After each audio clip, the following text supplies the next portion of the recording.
શું તમને રાત્રે ઊંઘ નથી આવતી? નાના નાના વિચારો મગજમાં ફર્યા કરે છે અને તમે બસ એકલા બેસીને વિચારતા જ રહો છો. સાચી વાત ને?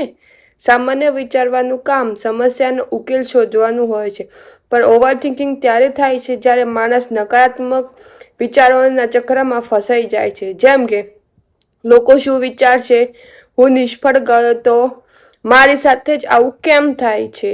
અને ધીમે ધીમે આ બધા વિચારો તમારી જીવનની શાંતિ, હેપીનેસ, કોન્ફિડન્સને ખાઈ જાય છે.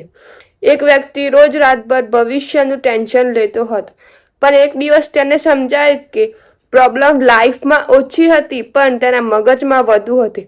ઓવરથિંકિંગનું મૂળ કારણ માણસ સોલ્યુશન પર ઓછું અને નેગેટિવ પરિણામ પર વધારે ધ્યાન આપે છે. એટલે પ્રોબ્લેમ કરતા મનમાં ચાલતા વિચારો વધુ થાકી નાખે છે.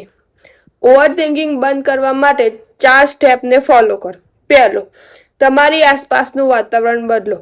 જો તમે એક જ જગ્યાએ બેસીને સતત વિચારતા રહો તો થોડીવાર વોક કરો, બહાર નીકળો, રૂમ ચેન્જ કરો. ક્યારેક સ્પેસ ચેન્જ કરવાથી માઇન્ડ પણ ફ્રેશ થાય છે.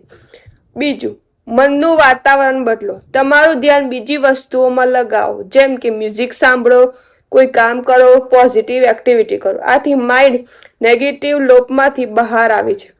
ત્રીજું, વિચારો લખી નાખો. પેપર પેન લઈને તમારા વિચારો લખી નાખો.